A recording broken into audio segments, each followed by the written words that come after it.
এই লেকটা দেখে কি শান্তি লাগে না? কাছে যান, এই পানিও পচে গেছে। ঢাকার উত্তরে যত লেক আছে তার সাথে একটা নতুন সংযোগ তৈরি হয়েছে। সেটা কি? আপনার আর আমার বাসার টয়লেট আর নালার লাইন। পানি যদি নোংরা হয় তাহলে বুঝতে হবে শহরের মধ্যে নোংরা জমে আছে।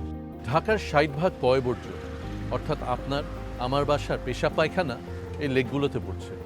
কেন পড়ছে, কিভাবে পড়ছে তা না হয় অন্যদিন বলবো। আমরা এই শহরের সৌন্দর্য নিয়ে কতই না কথা বলি, অথচ এই শহরের নিচে এই নোংরা লুকায়, যেভাবে ঘরের ময়লা লুকায় কার্পেটের নিচে। এই যে ড্রেনের পানি লেকে পড়ছে, এটা শুধু দূষণ না, এটা আমাদের শহরের ব্যর্থতা। এভাবে যদি চলতে থাকে লেকগুলো আর লেক থাকবে না, থাকবে শুধু হাজামজা বিষাক্ত পানি।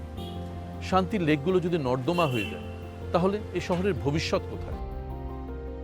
কেবলমাত্র পানি না, আমরা আমাদের সন্তানের ভবিষ্যৎও নষ্ট করে ফেলছি। এইভাবে কি একটা শহর চলতে পারে?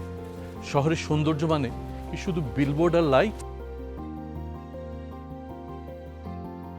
চলুন দেখি, অন্যরা চোখ বন্ধ রাখলেও আমার আপনার চোখ কিন্তু খোলা।